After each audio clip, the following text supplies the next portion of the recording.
subsídios. Lições Bíblicas Adultos. Em nome do Senhor nosso Deus, eu quero cumprimentar a todos com a paz do Senhor Jesus. Nós aqui de novo no canal Rascunho DBD. Nesta oportunidade estaremos começando e comentando a lição de número 1. Nós estamos começando o segundo trimestre. E essa aula será ministrada no próximo dia 6 de abril. Finalizamos o primeiro trimestre e agora estamos iniciando o novo trimestre. Estamos estudando nesse trimestre, estaremos estudando doravante o Verbo se fez carne, né, sobre o olhar do apóstolo, do amor. Nós vamos estar estudando o livro de João, né, o evangelho que João escreveu, tá certo? O comentarista é o pastor Elenay Cabral, está aqui a lição. É esse tema que vamos estudar, o Verbo se fez carne, sobre o olhar do apóstolo do amor. Tá aqui o livro de apoio, são essas lições que vamos estar discorrendo, 13 lições. Né? Na primeira lição estaremos falando sobre o verbo que se tornou carne, na segunda lição o novo nascimento, terceira lição o verdadeira adoração, a quarta lição Jesus o pão da vida, na quinta lição a verdade que liberta, na sexta lição o bom pastor e suas ovelhas, na sétima lição sua ressurreição e a vida, na oitava lição. Na lição 8, nós vamos estar estudando sobre uma lição de humildade, na lição de número 9, o caminho, a verdade e a vida, na lição de número 10, a promessa do Espírito, na lição de número 11, intercessão de Jesus pelos discípulos, na lição de número 12, o julgamento, a ressurreição, e a lição de número 13, renovação da esperança. Estamos trabalhando sobre o olhar de João, né? Ele está dizendo no seu capítulo número 1, versículo número 1 a 14, na verdade de 1 a 18, onde é um prólogo, todos são humanizantes. Claro, falar sobre esse prólogo, né? Mas quando a gente vai fazer essa tratativa, nós poderíamos perguntar quando João tem na Bíblia. Esse nome era comum, mas a Bíblia trata de João, o evangelista, e João o Batista, ou João o Batizador. Né? Então nós vamos trabalhar sobre o Batista, tá? Aquele que era batizador, tá certo? E eu até preparei algo aqui, nós vamos trabalhar em cima desse algo que eu trabalhei aqui, preparei. Saímos de uma lição interessante, onde estudamos também sobre a cristologia, é um assunto muito pertinente e assim sucessivamente. Então, agora nós vamos estudar um pouco sobre a paternidade, né, ou a vida humana de Jesus, ou seja, a humanidade de Cristo, baseado em todo o contexto bíblico. Né? Nós vamos trabalhar sobre essa questão. Então, nesse semestre vamos estar estudando o Evangelho de João, que é também chamado de quarto evangelho, e que não é sinótico. Tá? É bom que fique registrado aqui que não é sinótico. Há uma discrepância entre os três primeiros evangelhos com João. Tá? Mas eu já explico por quê. João é o profeta do amor? Sim. João é sinótico? Não. Por quê? Essas e outras questões responderemos aqui no canal Rascunho da EBD. Certo? Portanto, não perca, vamos estar aqui trabalhando essa questão, tá certo? A humanidade de Jesus é uma dimensão insofismável, né? Onde a humanidade de Jesus é uma revelação teológica, apresenta aí com muita clareza, né? Todo o Novo Testamento revela diretamente e indubitavelmente a humanidade de Jesus, né? Exceto pelo pecado, pecado, que ele foi perfeito, perfeitamente reconhecido por ser humano por todos, né? Como ser humano por todos nós. 2 Coríntios 5, versículo 21, e Hebreus capítulo de número 4, verso 15. Ele foi reconhecido como homem, então esse evangelho de Cristo, essa humanidade de Cristo, está intrinsecamente ligada ao cristianismo. Então, a identidade humana de Jesus, além do reconhecimento público, plenamente humano, os evangelistas situam que procedia de uma família, do lado que se apresentava da oposição, sua oposição jurídica, por meio de José. Por outro lado, sua oposição biológica, por meio de Maria. Embora a tábua genealógica tenha um propósito, né, real e messiânico, nós vamos ver em Mateus 21, versículo 9, e João capítulo 7, versos 41 a 42, e coaduna com Gênesis capítulo número 22, verso 18, que coaduna também com Mateus capítulo 1, versículo 1, que atesta a consanguinidade de Jesus e seus ascendentes, né? Seu pertencimento à família hebraica, que poderia ser atestado, e pode ser atestado em Marcos capítulo 6, versículo 3, além da relação genealógica, que era um reconhecimento como carpinteiro, a profissão de José, como Galileu nós vamos ver em Mateus capítulo 26, versículo 69, como Nazareno nós vamos ver em Mateus 2, versículo 23, e cumpria as funções sociais como qualquer pessoa. Foi crucificado, foi circuncidado, pagava imposto, participava de casamento, né? Frequentava templos, as sinagogas que participavam das festas judaicas. Então, a expressão Galileu e Nazareno implica muito mais na relação de Jesus nessas regiões locais geográficas, né?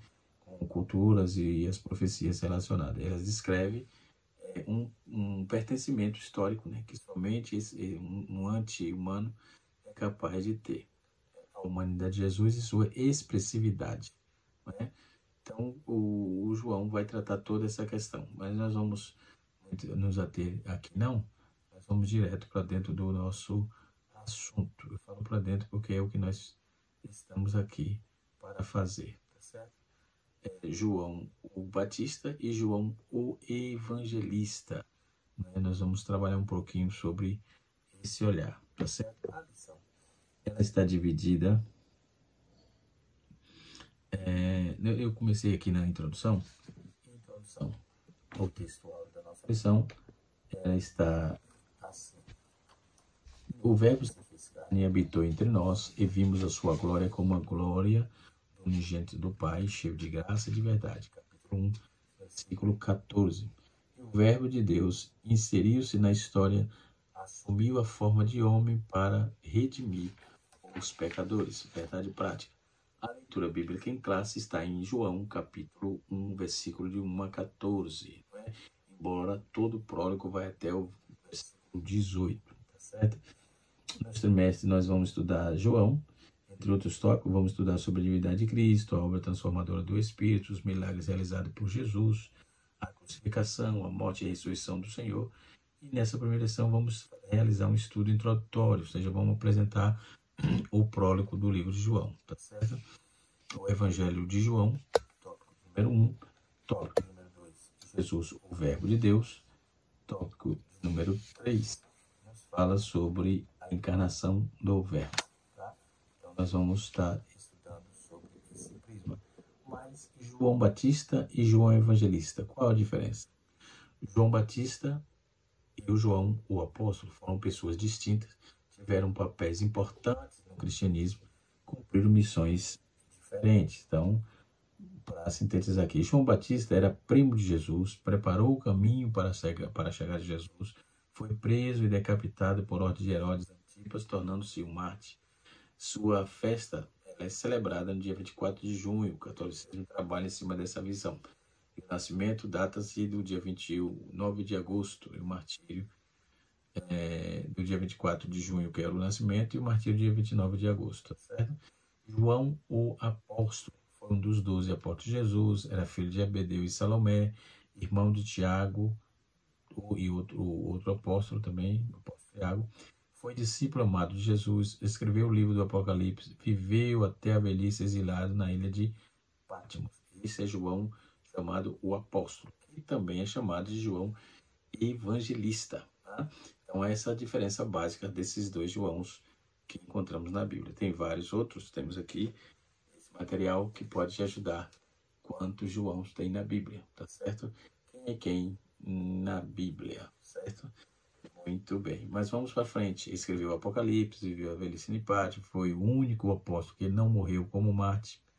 Ambos tiveram uma busca incansável por Jesus e abraçaram a missão de anunciá-lo. O apóstolo João, o apóstolo é o mesmo que João Batista? Não. Né? A questão é que saber que João Batista, João, o apóstolo, não é a mesma pessoa, né? E assim sucessivamente. Então, como vamos trabalhar essa proposta? Vamos trabalhar já o que nós dissemos. Não é uma pessoa é diferente da outra, embora desenvolveram praticamente os mesmos ministérios, tá certo? Quando vamos trabalhar essa questão dessa exposição, agora vamos expor um pouco sobre o livro de João.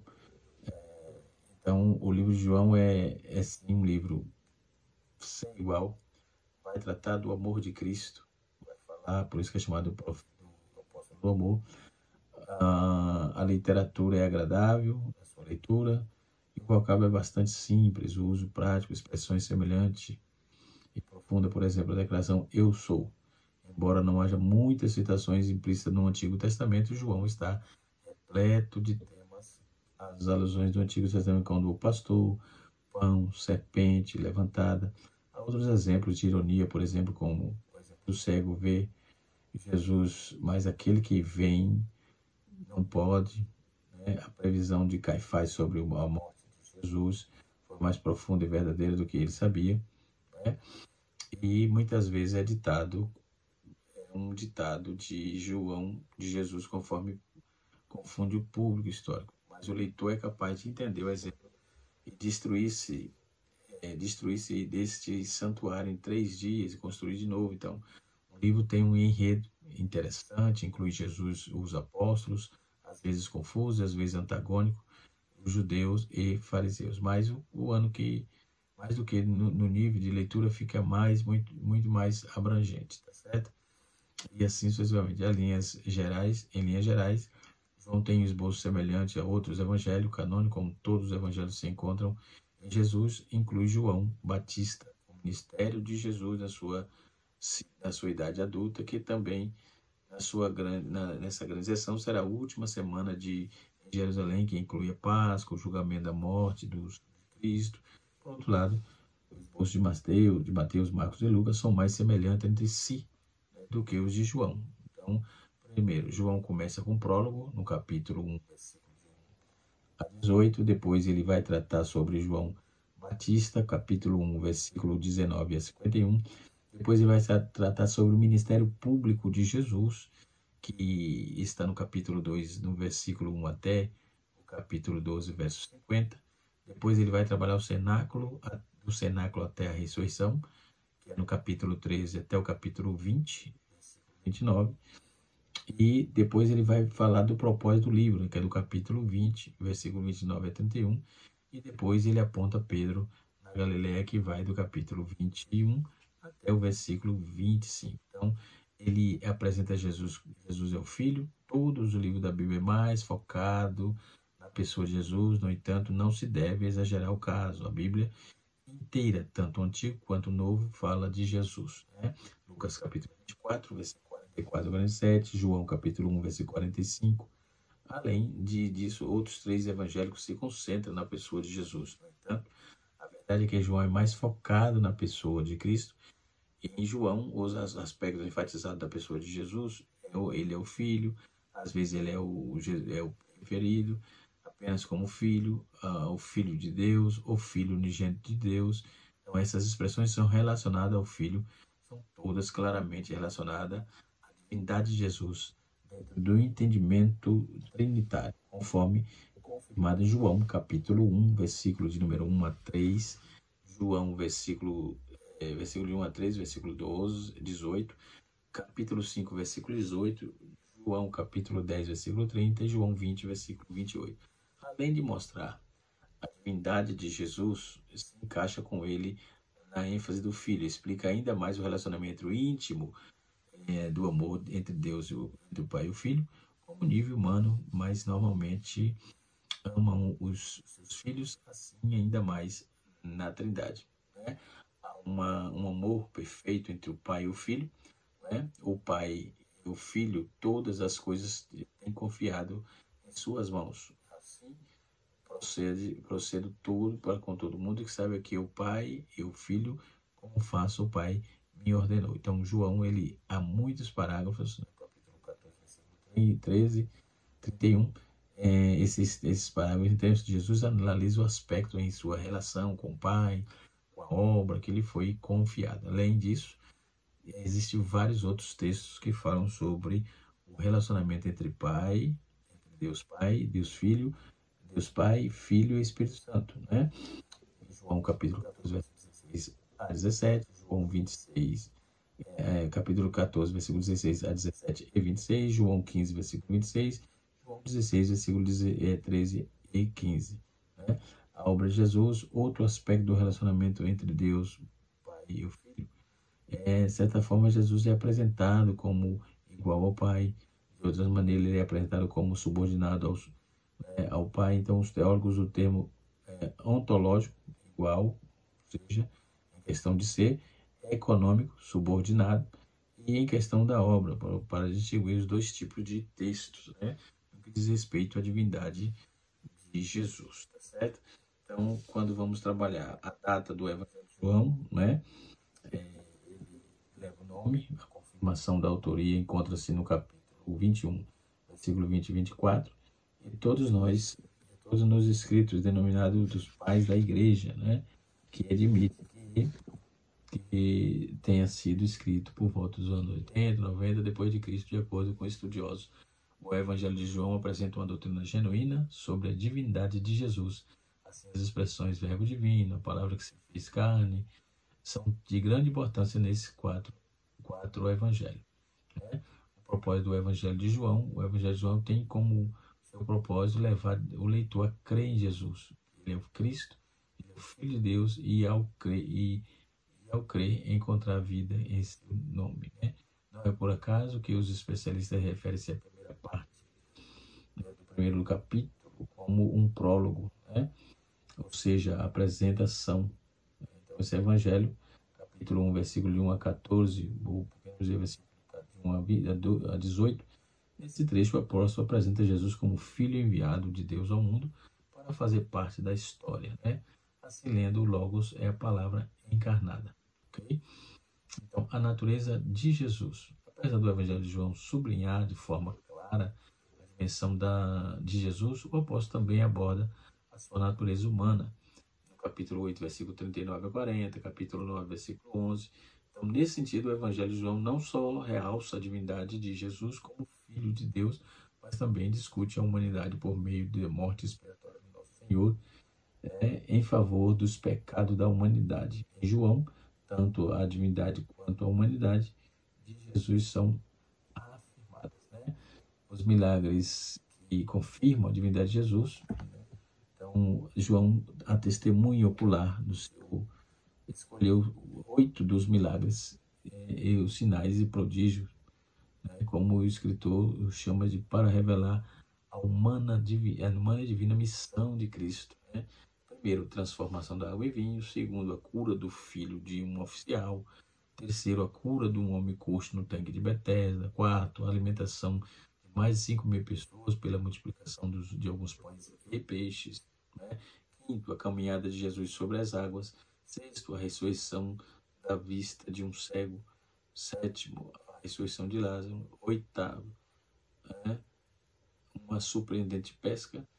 E presente no corpo de Cristo ressurreto para os discípulos. Então, os sinais importantes do poder da deidade de Jesus e a ressurreição. E João, como testemunha ocular no túmulo vazio, forneceu aí um relato palpitante, surpreendente, e registrou várias ocasiões em que Jesus se manifestou após a ressurreição. João, devoto seguidor de Cristo, pintou um fiel retrato do poderoso Senhor, o eterno Filho de Deus. Ao ler a história, nesse evangelho, comporta-se em Jesus e segui-lo. Esse comentário está na Bíblia de estudo de aplicação pessoal. Tá certo? A natureza fundamental do verbo. Como Deus é eterno, nós vamos observar que dentro dessa eternidade, dessa questão, da eternidade de Deus, nós vamos observar de forma muito objetiva sobre o verbo eterno de Deus. Também é o verbo, é Mais adiante, Apocalipse, o apóstolo João descreve o verbo que é o alfa, o ômega, o princípio, o fim. Diz o Senhor que era, o que há e todo-poderoso. Apocalipse 1, verso 8, assim conforme no seu evangelho. Né? Qual o significado da encarnação do verbo? Nós vamos ver agora, que é exatamente a proposta do texto. No auxílio bibliológico aqui, o comentarista diz: o que o João quis dizer como verbo? O termo grego logos, traduzido para o português como verbo, foi bastante pregado por teólogos e filósofos, tanto judeus como gregos, mas com um significado diferente. Na escritura hebraica, o verbo é agente da criação. A mensagem para o seu povo por intermédio dos profetas, diz aí Oséias 4, verso 1, a lei de Deus e seu padrão de santidade, capítulo 119, versículo 11 de Salmos, enquanto o filósofo grego logo significa o princípio da razão que governa o mundo. O pensamento da cultura hebraica é uma forma de referir-se a Deus. Assim, a descrição de Jesus como verbo feita por João indica claramente que se refere a um ser humano que conheceu e amou mais ou menos ao mesmo tempo o Criador do universo. Né? Então, a revelação da deidade de Jesus, ela é encarnada no texto, né? No capítulo 1, versículo 14. Então, o retrato vivo da santidade de Deus é o único que subsiste, né? Conforme Colossenses 1, versículo 17. Né? O que é a encarnação? A encarnação do verbo é usado por teólogos para indicar o Filho de Deus assume a carne, assim a semelhança à união hipostática, diferente que a união hipotástica, né? Explica como as duas naturezas de Jesus unem-se. A encarnação afirma mais especificamente a humanidade. Então, a palavra encarnação significa ato de ser feito carne. Né? A palavra encarnação significa ato de ser feito carne. Né? Então, vem da versão latina de João, né? Capítulo 1, versículo 14, que diz em português: o verbo se fez carne e habitou entre nós, por causa do uso quase, inclusive aí na Vulgata Latina, que a igreja durante a Idade Média, no termo latino, tornou-se padrão, né? O apoio bíblico para a humanidade de Jesus é extenso. Os evangelhos relatam as necessidades, né, humanas de Jesus, inclui sono, comida, inclui proteção física e outras, né? Outra indicação de sua humanidade é ele suou, né? Sangrou. E Jesus também expressou emoções, incluindo alegria. Ele incluiu alegria, tristeza, raiva, né? Marcos 3, versículo 5, vai trabalhar isso. Alegria em João capítulo 15, versículo 11, Mateus capítulo 7, versículo 26, vai falar tristeza e raiva, Marcos capítulo 3, versículo 5. Durante a sua vida, Jesus referiu a si mesmo como homem.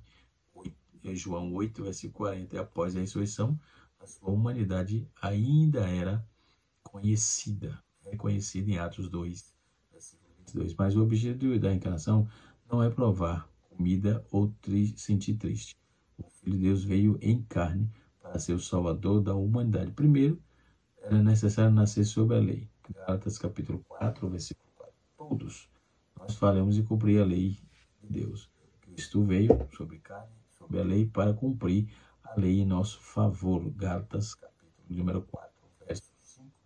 Mateus capítulo 5, verso 17. Segundo, era necessário que, primeiro, ele veio para nos resgatar, né? E segundo, ele veio para que era necessário o Salvador derramar sangue pelo perdão dos pecados. Um sacrifício sanguíneo, é claro, requer um corpo de sangue, de carne e sangue. Então, esse era o plano de Deus para a encarnação. Pelo que entendemos, entrando no mundo, diz o sacrifício, oferta não quiseste, mas corpo me preparaste. Né? Sem a encarnação, Cristo não poderia realmente morrer e a cruz não teria tido sentido. Deus fez um trabalho incrível, enviou seu Filho ao mundo, para nos proporcionar a salvação que nos merecemos, uma salvação que não merecemos. Louvemos ao Senhor por isso, né? Por aquele momento em que o Verbo se fez carne. Agora somos redimidos, com o precioso sangue de Jesus, como um verdadeiro e cordeiro imaculado e incontaminado. Jesus era tanto humano como divino, né? Negar as 22 lições que é apresentada aqui de Jesus, tá certo? E nós vamos observar que dentro desses conceitos de Jesus, né, dessa narrativa do verbo, é importante observar a grandeza de como João apresenta o Cristo, né? Como ele esmiuça essa questão. Então, o verbo se fez carne, que é a lição propriamente dita, né? No tópico número 2, Jesus é o verbo de Deus. A revelação ultrapassa o passado. Quando João, o apóstolo, dirigiu a introdução do primeiro capítulo do seu evangelho, no princípio era o verbo, e o verbo é provável que tenha referência em Gênesis 1, versículo 1. Esse primeiro versículo no Evangelho mostra que o verbo Deus, no princípio possuído, assim, também uma existência infinita, né? Então, a natureza fundamental do verbo, tal como Deus é eterno, também o verbo o é. Mas, em Apocalipse, o apóstolo em Apocalipse, João descreve o verbo como a alfa, o ômega, o princípio, o fim. Diz o que é, o que era, o que há de vir, o Todo-Poderoso. Assim, conforme o seu evangelho, o evangelista apresenta Jesus como o Logo de Deus, a palavra encarnada que habita entre os homens. Portanto, enquanto o verbo encarnado, Jesus é reconhecido por muitos e adorado como Deus, né? Então, o princípio era o verbo. O princípio era o verbo. Conforme já reagimos, referimos ou melhor ao grego do Novo Testamento, a palavra que traduz verbo é logos, que significa palavra. O conceito de logos traz sentido, consigo a noção da expressão, tanto na razão quanto na linguagem, né? Então, o que João quis dizer com o verbo, como já dissemos aqui, sobre o logos na visão grega, tá certo? Então, podemos observar que o apóstolo ele faz uma declaração como resposta aos questionamentos dos gregos, né, dos filósofos, visto que o seu evangelho foi escrito com o intuito de alcançá-lo. Numa época em que os filósofos se questionam sobre o sentido de tudo, sobre o início de todas as coisas. Quem é que estava lá? Qual era o X da questão? João respondeu que o Logos, o verbo, a palavra já existia, né? Já existia e sempre foi responsável por tudo. Cristo é o verbo de Deus, ele sendo o Espírito, veio para ser carne, tornou-se um de nós e fez-se alguns propósitos. Fez com alguns propósitos. Primeiro, o verbo se fez carne, né? Então, primeiramente, nós vamos ouvir, ilumina o mundo. No princípio era o verbo, e o verbo estava com Deus, e o verbo era Deus. Ele se fez princípio, estava desde o princípio. No princípio de todas as coisas, não havia nada além da Trindade. A palavra Cristo, o Cristo vive desde a eternidade em comunhão com o Pai e com o Espírito Santo. Então, ele é o verbo, a ação. Ele é a palavra que santifica, que dá sentido, aliás, a todas as coisas. E o que mais do que uma força, mas em segunda pessoa da Trindade. Ele sustenta tudo. Somente alguém que esteve presente antes de tudo existir. Ele tudo realiza todas as coisas, né? Então, sua essência existe desde a eternidade. Não existe um momento na história que ele surgiu. Ele foi quem Deus usou como instrumento para criar o tempo e o espaço. É interessante observarmos que João afirma que o verbo Cristo não apenas estava com Deus, mas ele era o próprio Deus, né? Então, o Antigo Testamento também testifica disso. Quando vem em Salmos 33, versículo 6, diz assim: os céus proclamam, os céus por sua palavra fizeram, e pelo sopro da sua boca o exército deles. Cristo sendo encarnado, que Deus é relatado, contido dentro das Escrituras, tudo se cumpre dentro dele, né? O apóstolo João afirma 3 vezes que tudo foi feito por meio de Cristo, né? E assim sucessivamente. Então, observe o contexto e a finalidade desse maravilhoso estudo. Então, no tópico número 3, nós temos a encarnação do Verbo. Ele se fez carne, né, e manifestou o Verbo à luz. Podemos observar isso com clareza, né, e assim sucessivamente. Então, o significado da encarnação de Cristo, ela é fundamental para entendermos todos os traços, né, que a divindade, né, a encarnação do Verbo nos apresenta e nos proporciona, certo? Nós temos a manifestação da habitação do Verbo. O Verbo se fez carne, isso gera a humanização de Deus, onde passou a viver entre os homens. O termo Verbo possui uma conotação muito mais rica e profunda do que qualquer conceito filosófico. Deus entrou na história. É importante notar a expressão habitou entre nós. No texto grego, essa expressão indica que o Verbos armou-se o tabernáculo e a tenda, ou tenda entre nós. Antes, Deus habitava na tenda, montado pelo seu próprio povo, né? E assim sucessivamente. Então, quando vamos trabalhar essa questão da encarnação do Verbo, né, nós temos que observar direito sobre a vinda do Filho, a humana, a testemunha, a historicidade, enfim. Então, é dentro dessa visão que nós vamos continuar. Heresias contra a encarnação. Nós temos o docentismo. Jesus viveu entre nós, teve corpo físico e humano, né? A heresia que nega a corporeidade de Jesus é o docentismo, que significa ter aparência, nega que Jesus tivesse corpo físico e humano. O que os docetas ensinavam sobre Jesus? Contrariavam a palavra de Deus. Jesus teve parentes e amigos desenvolvimento físico, né? O que os principais desses docetas dizem com respeito a Jesus? Cirinto negava o nascimento de Jesus, o nascimento original.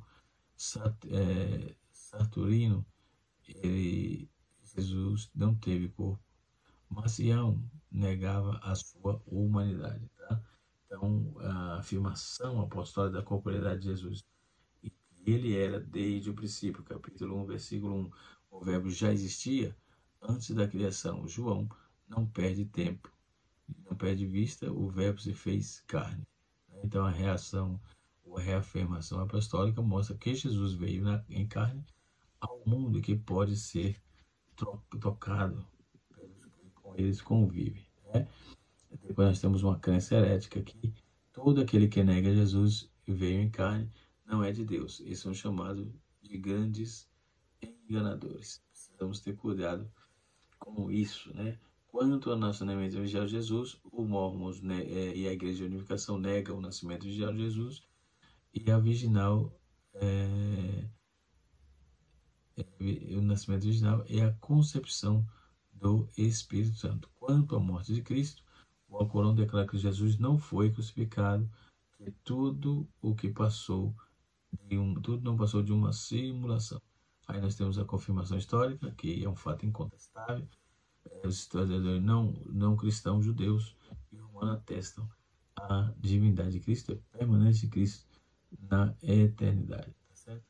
E assim sucessivamente. Nós podemos observar que tudo isso, né, o Senhor tem nos guardado, tem nos proporcionado grandes livramentos e vitórias para a glória de Deus, tá? Estamos encerrando por aqui, nessa primeira aula do segundo trimestre. Deus abençoe a todos, canal Rascunho DBD, ensinando para transformar